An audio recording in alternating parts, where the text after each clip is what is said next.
ಹರಿಃ ಓಂ ಶ್ರೀ ಗುರುಭ್ಯೋ ನಮಃ. ಲಕ್ಷ್ಮೀನಾಥಸಮಾರಂಭಾಂ ನಾಥಯಾಮುನಮಧ್ಯಮಾಂ ಅಸ್ಮದಾಚಾರ್ಯಪರ್ಯಂತಾಂ ವಂದೇ ಗುರುಪರಂಪರಾಂ. ಶ್ರೀಮಾನ್ ವೆಂಕಟನಾಥಾರ್ಯಃ ಕವಿತಾರ್ಕಿಕಕೇಸರಿ ವೇದಾಂತಾಚಾರ್ಯವರ್ಯೋ ಮೇ ಸನ್ನಿಧತ್ತಾಂ ಸದಾ ಹೃದಿ. ಶ್ರೀ ವೇದಾಂತ ದೇಶಿಕ ವಿರಚಿತ ಶ್ರೀ ಪಾದುಕಾ ಸಹಸ್ರ ಶ್ಲೋಕ 119 ಸಮರ್ಪಣಾ ಪದ್ಧತಿ ಪದ್ಯ 19. ಶ್ಲೋಕ ಹೀಗಿದೆ: ಯದ್ಭ್ರಾತ್ರೇ ಭರತಾಯ ರಂಗಪತಿನಾ ರಾಮತ್ವ ಮಾತಸ್ತುಷಾ ನಿತ್ಯೋಪಾಸ್ಯ ನಿಜಾಂಗ್ರಿ ನಿಷ್ಕ್ರಯತೆಯ ನಿಶ್ಚಿತ್ಯ ವಿಶ್ರಾಣಿತಂ ಯೋಗಕ್ಷೇಮವಹಂ ಸಮಸ್ತ ಜಗತಾಂ ಯದ್ಗೀಯತೆ ಯೋಗಿಭಿಃ ಪಾದತ್ರಾಣಮಿದಂ ಮಿತಂ ಪಚಕ ಕಥಾ ಮಾನ್ಹಾಯ ಮೇ ನಿನ್ಹುತಾಂ. ಇಲ್ಲಿ ಬರೆಯುವಾಗ ಮಾಹ್ನಾಯ ಎಂದು ಹೇಳುವಾಗ ಮನ್ಹಾಯ ಎಂದು ಹೇಳಬೇಕು. ಬರೆಯುವಾಗ ನಿಹ್ನುತಾಂ ಎಂದು ಹೇಳುವಾಗ ನಿನ್ಹುತಾಂ ಎಂದು ಹೇಳಬೇಕು. ಹೇಗೆ ಬ್ರಹ್ಮ ಎಂದು ಬರೆಯುವಾಗ ಮಾಗೆ ಹಾವತ್ತು ಕೊಡದೆ ಹಾಗೆ ಮಾವತ್ತು ಕೊಡುತ್ತೇವೋ ಹಾಗೆ.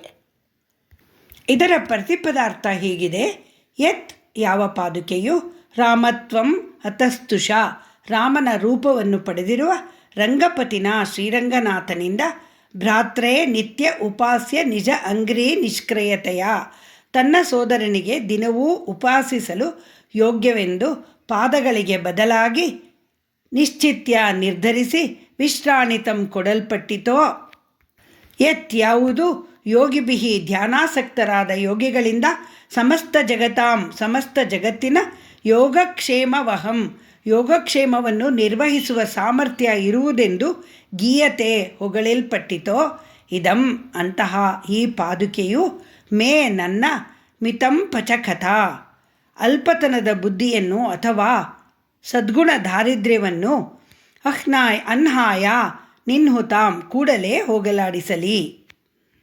ಇದರ ತಾತ್ಪರ್ಯ ಹೀಗಿದೆ: ಶ್ರೀರಂಗನಾಥನು ರಾಮನಾಗಿ ಅವತರಿಸಿ ತನ್ನ ಅಡಿಗಳಿಗೆ ಬದಲಾಗಿ ತನ್ನ ಪಾದುಕೆಯನ್ನು ಭರತನಿಗೆ ಕೊಟ್ಟನು. ಮಹಾಮಹಿಮರುಗಳಾದ ಯೋಗಿಗಳು ಈ ಪಾದುಕೆಗಳಿಂದ ಜಗತ್ತಿಗೆ ಸಕಲ ವಿಧವಾದ ಯೋಗಕ್ಷೇಮ ಉಂಟಾಗುವುದೆಂದು ಹೇಳುತ್ತಾರೆ. ಅಂತಹ ಪಾದುಕೆಗಳು ನನ್ನ ಅಲ್ಪತನವನ್ನು ಹೋಗಲಾಡಿಸಲಿ ಎಂದಿದ್ದಾರೆ. ಕೀರ್ತಿಶೇಷ ಶ್ರೀಮತಿ ಗೋರಾ ಕಸ್ತೂರಿಯವರ ಕನ್ನಡದ ಪದ್ಯ ಈ ರೀತಿ ಇದೆ: ಶ್ರೀರಂಗನಾಥನು ರಾಮನೊಳು ಇಳೆಗೈದಿ ಅನುಜ ಭರತಗೆ ಅನವರತವೂ ಧ್ಯಾನಕ್ಕೆ ಸಲುವಾಗಿ ತನ್ನ ಚರಣಕ್ಕೆ ಪ್ರತಿರೂಪವೆಂದು ಯಾವ ಪಾದುಕೆಯ ದಯಗೈದನೋ ಜಗವ ಸಕಲ ವಿಧದಿಂ ಕಾವ ಕಾರ್ಯದಲ್ಲಿ ಅತಿಯೋಗ್ಯವೆಂದರಿತು ಯೋಗಿವರೇಣ್ಯರಿಂ ಮೆಚ್ಚುಗೆಯ ಪಡೆದಿಹುದೋ ಆಪರಿ ಪಾದುಕೆ ಎನ್ನಲ್ಪತನವಂ ಅಡಗಿಸಲಿ. ಶ್ರೀರಂಗನಾಥನ ಪಾದಗಳಿಗೆ ಶ್ರೀರಾಮಾವತಾರದಲ್ಲಿ ಅತಿ ಹೆಚ್ಚಿನ ಮಹಿಮೆ ಎಂದು ನನ್ನ ಭಾವನೆ. ಜೀವನದ ಉದ್ದಕ್ಕೂ ರಾಮ ತನಗಾಗಿ ಬದುಕಲಿಲ್ಲ, ಜನರಿಗಾಗಿ ಬದುಕಿದ, ಧರ್ಮಕ್ಕಾಗಿ ಬದುಕಿದ, ತ್ಯಾಗದ ಬದುಕನ್ನು ಬದುಕಿದ. ರಾಮ ನಡೆದ ದಾರಿ ಧರ್ಮದ ದಾರಿ. ಅವನ ಶತ್ರು ಮಾರೀಚ ಸಹ ರಾವಣನಿಗೆ ರಾಮೋ ವಿಗ್ರಹವಾನ್ ಧರ್ಮ ಎಂದು ಹೇಳಿದ, ಅಂದರೆ ರಾಮನು ಧರ್ಮದ ಮೂರ್ತರೂಪ ಎಂದು. ಆದುದರಿಂದಲೇ ರಾಮನಾಮ, ರಾಮಬಾಣ, ರಾಮರಾಜ್ಯ, ರಾಮಾಯಣ ಎಲ್ಲದಕ್ಕೂ ಮಹತ್ವ. ಎಲ್ಲಕ್ಕಿಂತ ಹೆಚ್ಚಿನ ಮಹಿಮೆ ರಾಮನ ಪಾದಗಳಿಗೆ. ಶ್ರೀರಂಗನಾಥನ ಪಾದುಕೆಗಳಿಗೆ ಮಹತ್ವ ದೊರೆತದ್ದು ಶ್ರೀರಾಮಾವತಾರ ಕಾಲದಲ್ಲೇ. ಶ್ರೀರಂಗನಾಥನ ಪಾದಗಳು ವಾಮನಾವತಾರದಲ್ಲಿ ಭಗವಂತನ ಸರ್ವವ್ಯಾಪಕತ್ವವನ್ನು, ಸರ್ವಾಶ್ರಯಣೀಯತ್ವವನ್ನು, ಸರ್ವೇಶ್ವರತ್ವವನ್ನು ಜಗತ್ತಿಗೆ ತೋರಿಸಿದೆವು. ಆದರೆ ರಾಮಾವತಾರದಲ್ಲಿ ರಂಗನಾಥನ ಪಾದಗಳ ಮಹಿಮೆ ಇನ್ನೂ ಹೆಚ್ಚಿನದು. ಇಲ್ಲಿ ಅವನೆಷ್ಟು ಕರುಣಾಮಯಿ, ದುಷ್ಟ ಶಿಕ್ಷಕ, ಶಿಷ್ಟರಕ್ಷಕ ಎಂದು ತೋರಿಸಿಕೊಟ್ಟ ಪಾದಗಳು. 13 ವರ್ಷದ ಬಾಲಕ ತಂದೆಯ ಆಜ್ಞೆಯಂತೆ ಬ್ರಹ್ಮರ್ಷಿ ವಿಶ್ವಾಮಿತ್ರರ ಹಿಂದೆ ಹೊರಟಿದ್ದ. ರಾಜ ದಶರಥ ಕುದುರೆ, ಆನೆ, ರಥ, ಸೇವಕರು ಎಲ್ಲವನ್ನೂ ಕೊಡುತ್ತೇನೆಂದು ತುದಿಗಾಲಿನಲ್ಲಿ ನಿಂತಿದ್ದರು. ವಿಶ್ವಾಮಿತ್ರರು ಅದೆಲ್ಲವನ್ನೂ ನಿರಾಕರಿಸಿ ರಾಮಲಕ್ಷ್ಮಣರನ್ನು ಕಾಲ್ನಡಿಗೆಯಲ್ಲಿ ಘೋರ ಅರಣ್ಯಕ್ಕೆ ಕರೆದೊಯ್ದರು. ಅಲ್ಲಿ ಹಿಂಸಾಕೃತ್ಯದಲ್ಲಿ ತೊಡಗಿದ್ದ ತಾಟಕಿ, ಸುಬಾಹು ಮುಂತಾದ ರಾಕ್ಷಸರ ವಧೆ ರಾಮನಿಂದ ಆಯಿತು. ಕಲ್ಲು ಮುಳ್ಳುಗಳಿಂದ ಕೂಡಿದ ಘನಘೋರ ಕತ್ತಲು ತುಂಬಿದ ಅರಣ್ಯದಲ್ಲಿ ಹಾವು ಚೇಳುಗಳು ಯಥೇಚ್ಛವಾಗಿ ಸರಿದಾಡುವಲ್ಲಿ ಶ್ರೀರಾಮನ ಮೃದುವಾದ ಪಾದಗಳು ಸಂಚರಿಸಬೇಕಾಯಿತು. ದಾರಿಯಲ್ಲಿ ಪತಿತಳಾದ ಅಹಲ್ಯೆಯನ್ನು ಉದ್ಧಾರ ಮಾಡಿದ ಪಾದಗಳು. ಇದಕ್ಕೆಲ್ಲ ಬಹುಮಾನವೋ ಎಂಬಂತೆ ರಾಜರ್ಷಿ ಜನಕ ಮಹಾರಾಜನು ರಾಮನಿಗೆ ತನ್ನ ಮಗಳು ಸೀತೆಯನ್ನು ಕೊಟ್ಟು ಮದುವೆ ಮಾಡಿದನು. ಶ್ರೀರಾಮನ ಕಾಲಿಗೆ ರತ್ನಭೂಷಿತ ಚಿನ್ನದ ಪಾದುಕೆಗಳನ್ನು ತೊಡಿಸಿ ಸನ್ಮಾನ ಮಾಡಿದನು. ಅದಾಗಿ 12 ವರ್ಷಗಳ ನಂತರ ಮತ್ತೆ ರಾಮ ಕಾಡಿಗೆ ಹೊರಟ. ಶಿಷ್ಟರ ರಕ್ಷಣೆಗಾಗಿ, ದುಷ್ಟರ ಶಿಕ್ಷಣೆಗಾಗಿ. ತಾಟಕಿ ಸುಬಾಹುಗಳ ಹಾಗೆ ದಂಡಕಾರಣ್ಯದಲ್ಲಿ ಸೇರಿಕೊಂಡಿದ್ದ ಸಾವಿರಾರು ಉಗ್ರರಿಂದ ಋಷಿಮುನಿಗಳನ್ನು ಕಾಪಾಡಬೇಕಾಗಿತ್ತು. ಈಗಲೂ ಅವನು ಹೊರಟಿದ್ದು ಕುದುರೆ, ಆನೆ, ರಥಗಳೇ ಇಲ್ಲದೆ, ಅಂದರೆ ವಾಹನಗಳು ಇಲ್ಲದೆ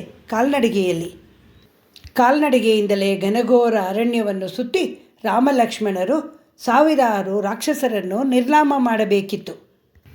ಇಂತಹ ಶ್ರೀರಾಮನು ತನ್ನ ರತ್ನಭೂಷಿತ ಹೇಮ ಪಾದುಕೆಗಳನ್ನು ಅಯೋಧ್ಯೆಯ ಪ್ರಜೆಗಳ ಯೋಗಕ್ಷೇಮಕ್ಕಾಗಿ ಭರತನಿಗೆ ಸಮರ್ಪಣೆ ಮಾಡಿದನು. ವಸಿಷ್ಠರಂತಹ ಜ್ಞಾನಿಗಳೇ ಹೇಳಿದರು, ಈ ಪಾದುಕೆಗಳಿಗೆ ಲೋಕದ ಯೋಗಕ್ಷೇಮವನ್ನು ನಿರ್ವಹಿಸುವ ಶಕ್ತಿ ಇದೆ ಎಂದು. ನೀವಿಬ್ಬರು ಅಣ್ಣತಮ್ಮಂದಿರು ನಿಶ್ಚಿಂತೆಯಿಂದ ನಿಮ್ಮ ಕೆಲಸಗಳನ್ನು ಮಾಡಿಕೊಳ್ಳಿ ಎಂದರು. ಯೋಗ ಎಂದರೆ ಇಲ್ಲದಿರುವ ಸಂಪತ್ತನ್ನು ಹೊಂದುವುದು, ಕ್ಷೇಮ ಎಂದರೆ ಗಳಿಸದೇ ಇರುವ ಸಂಪತ್ತನ್ನು ಕಾಪಾಡಿಕೊಳ್ಳುವುದು. ಅಯೋಧ್ಯೆಯ ಜನರಿಗೆ ಶ್ರೀರಾಮನ ಸಾನ್ನಿಧ್ಯ ಇಲ್ಲವಾಗಿತ್ತು. ಶ್ರೀರಾಮನೆಂಬ ನಿಧಿಯು ಅವರಿಂದ ದೂರವಾಗಿದ್ದ. ಮನಸ್ಸಿನ ನೆಮ್ಮದಿ ಹೊರಟು ಹೋಗಿತ್ತು. ಶ್ರೀರಾಮನ ಪಾದಗಳ ಪ್ರತಿನಿಧಿಯಾಗಿ ಪಾದುಕೆಗಳಿಂದ ಭರತನಿಗೂ ಹಾಗೂ ಅಯೋಧ್ಯೆಯ ಜನರಿಗೂ ರಾಮನ ಸನ್ನಿಧಿಯ ಸುಖ ನೆಮ್ಮದಿಗಳು ದೊರೆತಿದ್ದವು. ಶ್ರೀರಾಮನೇ ಜೊತೆಯಲ್ಲಿರುವಂತಹ ಸುಖ ತಂದುಕೊಟ್ಟಿತ್ತು ಆ ಪಾದುಕೆಗಳು. ಮುಂದೆ ಪಾದುಕೆಯು 14 ವರ್ಷಗಳ ಕಾಲ ಜನರ ಕ್ಷೇಮಕ್ಕಾಗಿ ತನ್ನ ಪ್ರಭು ಶ್ರೀರಾಮನನ್ನು ಬಿಟ್ಟು ಭರತನ ಹಿಂದೆ ಹೊರಟಿದ್ದಳು. ಅಂತಹ ಮಹಿಮಳಾದ ಪಾದುಕಾ ದೇವಿಯನ್ನು ಶ್ರೀ ವೇದಾಂತ ದೇಶಿಕರು ಶ್ರೀರಂಗನಾಥನ ರಾಮಾವತಾರದ ಪಾದುಕೆಯೇ, ಮುನಿಜನರಿಂದ ಜ್ಞಾನಿಗಳಿಂದ ಸ್ತುತಿಸಲ್ಪಟ್ಟ ಪಾದುಕೆಯೇ, ನನ್ನ ಅಲ್ಪತನವನ್ನು ಹೋಗಲಾಡಿಸು ಎಂದು ಪ್ರಾರ್ಥಿಸಿದ್ದಾರೆ. ಶ್ರೀ ವೇದಾಂತ ದೇಶಿಕರ 100 ವರ್ಷಗಳ ತುಂಬು ಜೀವನದಲ್ಲಿ ಅಲ್ಪತನ ಎಂಬುದು ಹುಡುಕಿದರೂ ಎಲ್ಲಿಯೂ ಸಿಗುವುದಿಲ್ಲ. ಆದರೆ ಅವರು ಇಲ್ಲಿ ಹೇಳಿರುವುದು ಶರಣಾಗತಿಯ ಅಂಗವಾದ ಕಾರ್ಪಣ್ಯವನ್ನು, ಆಕಿಂಚನ್ಯವನ್ನು. ಶ್ರೀ ವೈಷ್ಣವ ಸಂಪ್ರದಾಯದಲ್ಲಿ ಶರಣಾಗತಿಗೆ ಹೆಚ್ಚು ಮಹತ್ವವಿದೆ. ಪ್ರಪತ್ತಿಯನ್ನು ಅಥವಾ ಶರಣಾಗತಿಯನ್ನು ಆಚಾರ್ಯ ಮುಖೇನ ಮಾಡುವುದು ಅತ್ಯಂತ ಶ್ರೇಷ್ಠ. ಆದ್ದರಿಂದ ಇಲ್ಲಿ ಶ್ರೀ ವೇದಾಂತ ದೇಶಿಕರು ಆಚಾರ್ಯ ಸ್ವರೂಪಿ ಪಾದುಕೆಯನ್ನು ನನ್ನ ಅಲ್ಪತ್ವವನ್ನು ಹೋಗಲಾಡಿಸಿ ಆತ್ಮಸಮರ್ಪಣೆಗೆ ಅನುವು ಮಾಡಿಕೊಡು ಎಂದು ಪ್ರಾರ್ಥಿಸಿದ್ದಾರೆ. ಆನುಕೂಲ್ಯಸ್ಯ ಸಂಕಲ್ಪ ಪ್ರಾತಿಕೂಲ್ಯಸ್ಯ ವರ್ಜನಂ ರಕ್ಷತೀತಿ ವಿಶ್ವಾಸ ಗೋಪ್ತೃತ್ವ ವರ್ಣಂ ತಥಾ ಆತ್ಮನಿಕ್ಷೇಪ ಕಾರ್ಪಣ್ಯೇ ಷಡ್ವಿಧ ಶರಣಾಗತಿ. ಧರ್ಮ ಅರ್ಥ ಕಾಮಗಳಂತೆ ಮೋಕ್ಷವೂ ಒಂದು ಪುರುಷಾರ್ಥ. ಆದ್ದರಿಂದ ಇತರ ಪುರುಷಾರ್ಥಗಳನ್ನು ಬೇಡುವಂತೆ ಮೋಕ್ಷಕ್ಕೂ ಬೇಡಿಕೆಯನ್ನು ಸಲ್ಲಿಸಬೇಕು. ಮೇಲೆ ಹೇಳಿದ ಆನುಕೂಲ್ಯಸ್ಯ ಸಂಕಲ್ಪ, ಪ್ರಾತಿಕೂಲ್ಯಸ್ಯ ವರ್ಜನ, ಮಹಾವಿಶ್ವಾಸ, ಕಾರ್ಪಣ್ಯ ಮತ್ತು ಅಲ್ಪತ್ವ, ಗೋಪ್ತೃತ್ವ ವರ್ಣ ಇವು 5 ಪ್ರಪತ್ತಿಯ ಅಂಗಗಳು. ನಮ್ಮನ್ನು ರಕ್ಷಿಸು ಎಂದು ಈ 5 ಅಂಗಗಳೊಡನೆ ಜೀವಾತ್ಮನು ರಕ್ಷಕನಾದ ಪರಮಾತ್ಮನಲ್ಲಿ ಆತ್ಮವನ್ನು ಸಮರ್ಪಿಸಬೇಕು. 5 ಅಂಗಗಳ ತತ್ವಜ್ಞಾನ ಉಂಟಾಗಬೇಕಾದರೆ ಆಚಾರ್ಯರ ಸಹಾಯ ಬೇಕು. ಆಚಾರ್ಯರ ಕರುಣೆಯಿಂದ ನಮ್ಮಲ್ಲಿ ವಿವೇಕ ಉದಿಸುವುದು, ಅಹಂಕಾರ ಕಳೆಯುವುದು. ಪರಮದಯಾಳುಗಳಾದ ಆಚಾರ್ಯರು ನಮ್ಮ ಉದ್ಧಾರದ ದಾರಿಯನ್ನು ನಮಗೆ ತೋರಿಸಿಕೊಡುತ್ತಾರೆ. ಆದ್ದರಿಂದ ನಮ್ಮ ರಕ್ಷಣೆಯ ಭಾರವನ್ನು ಭಗವಂತನಲ್ಲಿ ನಮ್ಮ ಪರವಾಗಿ ಒಪ್ಪಿಸಲು ಆಚಾರ್ಯರುಗಳನ್ನು ನಾವು ಬೇಡುತ್ತೇವೆ. ಆಗ ಕೃಪಾಳುವಾದ ಆಚಾರ್ಯನು ಭಗವಂತನಲ್ಲಿ ನಮ್ಮ ಒಬ್ಬೊಬ್ಬರ ಪರವಾಗಿಯೂ ಬೇಡಿಕೆ ಸಲ್ಲಿಸುತ್ತಾನೆ. ಅದೇ ಶರಣಾಗತಿ. ಆದ್ದರಿಂದಲೇ ಇಲ್ಲಿ ಶ್ರೀ ವೇದಾಂತ ದೇಶಿಕರು ಶ್ರೀರಂಗನಾಥನೇ ಆದ ಶ್ರೀರಾಮನ ಪಾದಗಳನ್ನು ನೇರವಾಗಿ ಆಶ್ರಯಿಸದೆ ಆ ದಿವ್ಯ ಪಾದಗಳನ್ನು ರಕ್ಷಿಸುವ ಪಾದುಕೆಗಳಲ್ಲಿ ನನ್ನ ಅಲ್ಪತನವನ್ನು ಹೋಗಲಾಡಿಸಿ ನನ್ನಲ್ಲಿ ಜ್ಞಾನ ಮೂಡಿಸಿ ನನ್ನ ಶರಣಾಗತಿಯನ್ನು ಭಗವಂತನಿಗೆ ನಿವೇದಿಸು ಎನ್ನುವ ಮಾತುಗಳನ್ನು ಹೇಳಿದ್ದಾರೆ. ಇನ್ನು ನಮ್ಮಾಳ್ವಾರರಾದರೋ ಶ್ರೀ ವಿಶ್ವಕ್ಸೇನರ ಅವತಾರ. ಪಾದುಕೆಗಳು ಬೇರೆಯಲ್ಲ, ನಮ್ಮಾಳ್ವಾರರು ಬೇರೆ ಅಲ್ಲ. ಭಕ್ತರಿಗಾಗಿ ಭಗವಂತನಿಂದ ಕಳಿಸಲ್ಪಟ್ಟ ಆಚಾರ್ಯರು ಅವರು. ಅವರ ತಿರುವಾಯ್ಮೊಳಿಯಲ್ಲಿ ಭಗವಂತನು ಒಬ್ಬನೇ. ಅವನು ಈ ಪ್ರಪಂಚಕ್ಕೆ ನಿಮಿತ್ತ ಕಾರಣನೂ ಹೌದು, ಉಪಾದಾನ ಕಾರಣನೂ ಹೌದು. ಅನಿತ್ಯವಾದ ಮತ್ತು ಸತತವಾಗಿ ಪರಿಣಾಮ ಹೊಂದುವ ಪ್ರಕೃತಿಗಿಂತಲೂ ಚೇತನರಿಗಿಂತಲೂ ಅವನು ವಿಲಕ್ಷಣನಾಗಿ ಅವುಗಳನ್ನೆಲ್ಲ ತನ್ನ ಶರೀರವನ್ನಾಗಿ ಹೊಂದಿದ್ದಾನೆ. ಎಲ್ಲ ಅವಸ್ಥೆಗಳಲ್ಲಿಯೂ ಅವನು ಪ್ರಭುವಾಗಿ ವಿಕಾರ ದೂರನಾಗಿದ್ದಾನೆ. ಲೀಲಾ ವಿಭೂತಿಯೇ ಎಂದರೆ ಈ ಪ್ರಾಕೃತ ಪ್ರಪಂಚಕ್ಕೆ ಅವನು ಹೇಗೆ ಪ್ರಭುವೋ ಹಾಗೆಯೇ ನಿತ್ಯ ವಿಭೂತಿಗೂ ಅಂದರೆ ಅಪ್ರಾಕೃತ ಲೋಕಕ್ಕೂ ಪ್ರಭುವಾಗಿದ್ದಾನೆ. ಅವನ ಪಾದಗಳಲ್ಲಿ ಸೇವೆ ಸಲ್ಲಿಸಿ ಅವನಲ್ಲಿ ಶರಣಾಗತಿ ಮಾಡಿದರೆ ಸಕಲಾಭೀಷ್ಟಗಳನ್ನು ಪಡೆದುಕೊಳ್ಳಬಹುದು, ಪಾಪದಿಂದ ದೂರವಾಗಬಹುದು ಮತ್ತು ಉದ್ಧಾರವಾಗಬಹುದು, ಮುಕ್ತರಾಗಬಹುದು ಎಂದು ಅವರ ಪಾಶುರಗಳಲ್ಲಿ ಬಹಳ ಚೆನ್ನಾಗಿ ನಿರೂಪಣೆ ಮಾಡಿ ಜೀವಾತ್ಮರುಗಳ ಅಜ್ಞಾನವನ್ನು ನೀಗಿದ್ದಾರೆ. ಆದುದರಿಂದಲೇ ಶ್ರೀ ವೇದಾಂತ ದೇಶಿಕರು ಇಲ್ಲಿ ಓ ಪಾದುಕೆಯೇ ನನ್ನ ಅಲ್ಪತನವನ್ನು ನೀಗಿಸು ಎಂದು ಕೇಳಿರುವುದು. ಶ್ರೀ ನಿಗಮಾಂತ ಮಹಾದೇಶಿಕಾಯ ನಮಃ. ಶ್ರೀ ರಂಗನಾಥ ದಿವ್ಯಮಣಿ ಪಾದುಕಾಭ್ಯಾಂ ನಮಃ.